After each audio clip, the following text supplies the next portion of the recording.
Hello, my lovelies. I seem to have a thing for sonnets at the moment. I've given you a sort of Petrarchan sonnet, and I've given you a Shakespearean sonnet, and now I've got a sonnet about Shakespeare. I've always loved Carol Ann Duffy, and I've only just discovered her sonnet called Anne Hathaway. This gives me an excuse to talk about enjambment and end stopping and assonance, and about actually what constitutes a sonnet.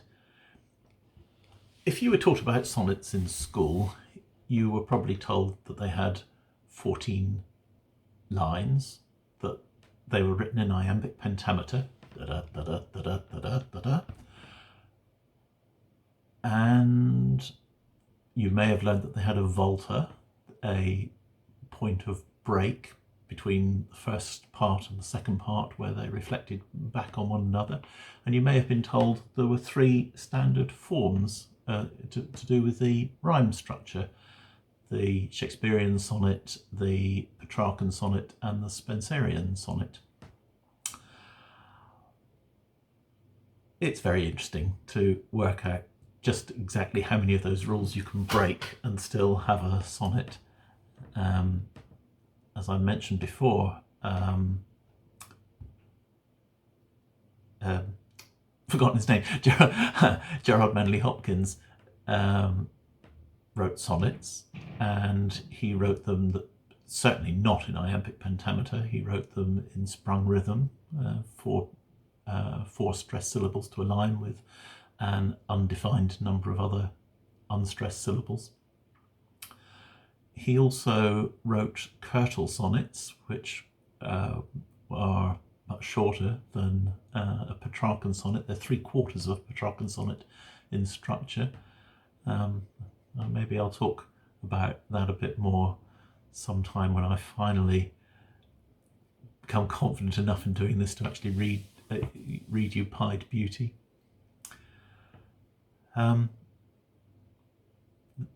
Carol Ann Duffy's sonnet doesn't have a rhyme structure as such. It doesn't rhyme at all until the final couplet.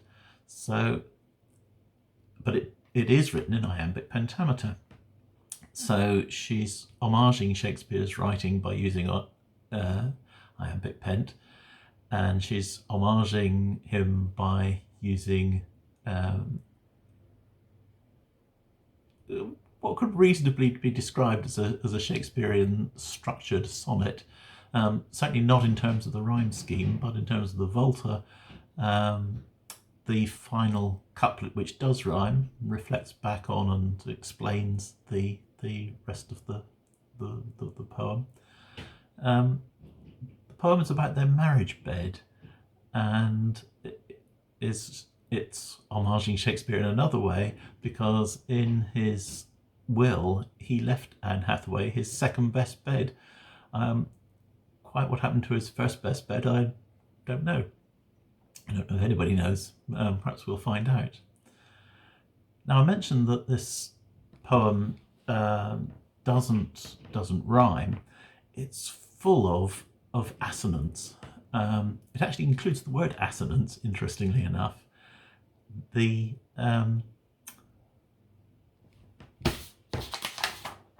There's quite a lot of assonance, but in particular, it has the words world, words, were, earth, verb, and other bed, verb.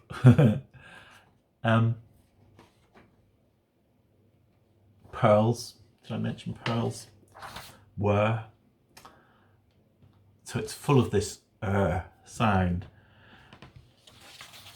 Assonance is where there is a rhyme between the internal vowel sounds of words that are close together. What I couldn't find out, and I would love to know if anybody knows, what you would call the rhyme here between world and words. there's all sorts of different documented names for different kinds of rhyme. There's para-rhyme and slant rhyme and half rhyme. And it isn't any of those. Consonants is another example. Rod and red, hood and hod are consonants. That's where the consonants are the same between two words, but the vowels are different, as against assonants, where the vowels are the same and the consonants are different. But something that's as close as world and words, where the consonants are almost the same and the vowels are the same, doesn't seem to have a name, which seems very odd, because it's not that unusual. I would say it's rather common. Well, I don't know. There is another thing that I wanted to talk about was end stopping and enjambment. End stopping is when the sense of a line of poetry ends at the end of the line, and if you look at Shakespeare's poems and his plays, by and large, they do the sense tends to be, the sense of a single phrase seems to be contained within a line, not entirely. Enjambment is when the sense runs on from line to line and can be read as a single sense. Now, those terms get used in different ways as well. When actors talk about, they'll ask the director, "Are we end stopping, darling?" And that will mean putting in a pause at the end of the line, so that each line of iambic pentameter is clearly defined, rather than simply moving on from one word to the next, reading it as if it was prose. Now, one thing that is very interesting about Caroline Duffy's poem is that, unlike most sonnets, and certainly unlike Shakespearean sonnets, there are no capital letters at the beginning of the lines, apart from where they start a sentence. So it seems to me that you're very clearly supposed to read it as enjambed. You're supposed to read the sense moving as you go. It made me wonder if it had been written with capital letters at the beginning of the line, whether it would have changed the way I read it, and I'm pretty sure it would. Interesting how the way it's laid out on the page can make a difference to the way you interpret it, the way you read the sense. One last point I wanted to make about the iambic pentameter is, well, when my daughter, one of my daughters, was being taught about Shakespeare's poetry, in fact specifically about Macbeth, she was told that that Shakespeare's plays were decasyllabic, meaning that there are 10 syllables in every line.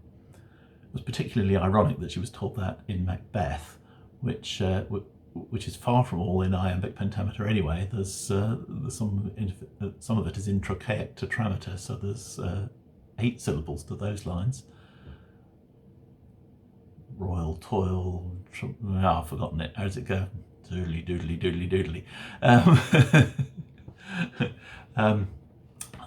I have toad and chicken of newt.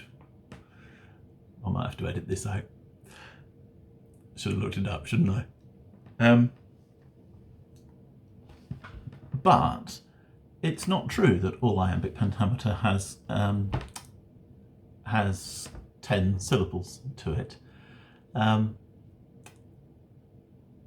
Sometimes there are 11 syllables, and there are 11 syllables when it ends in an unstressed syllable. So you when it's when it ends on a stressed syllable, which most iambic pentameter does, that is called a masculine rhyme. So da-da, da-da, da-da, da-da, da-da. When it ends in an unstressed syllable, has an extra unstressed syllable, has 11 syllables, that's a feminine rhyme. Da-da, da-da, da-da, da-da, da-da. And I have an example here, if I've still got it open on my screen. Where is it? I found a passage from Macbeth which has an unusual number of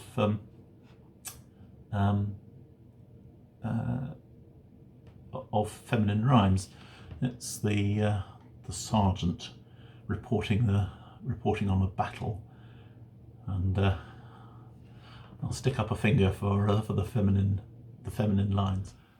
As two spent swimmers that do cling together and choke their art, the merciless MacDonald, worthy to be a rebel, for to that the multiplying villainies of nature do swarm upon him from the western isles, of kerns and gallow-glasses is supplied, and fortune on his damned quarrel smiling, showed like a rebel's whore, but all's too weak for brave Macbeth. Well he deserved that name, disdaining fortune with his brandished steel, which smoked with bloody execution, leaving valor's minion carved out his passage. 5 of them.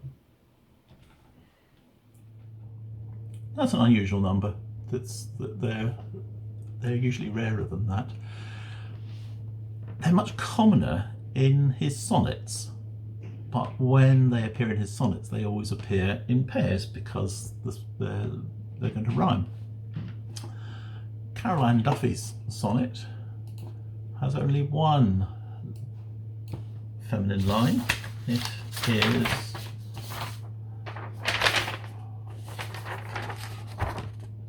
"Were shooting stars that fell to earth. Were shooting stars which fell to earth as kisses. Were shooting stars that fell to earth as kisses." 11 syllables. Goodness, I've talked about this poem for the best part of 13 minutes. I'd better read it to you.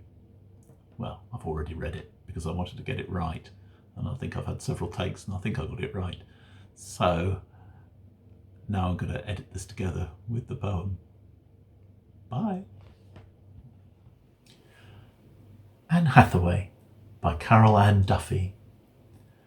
The bed we loved in was a spinning world of forests, castles, torchlight, cliff tops, seas where he would dive for pearls. My lover's words were shooting stars which fell to earth as kisses on these lips.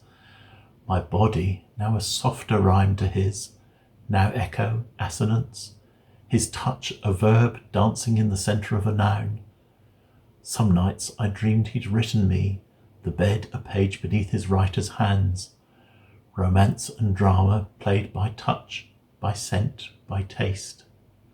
In the other bed, the best, our guests dozed on, dribbling their prose, my living, laughing love. I hold him in the casket of my widow's head. Has he held me upon that next best bed?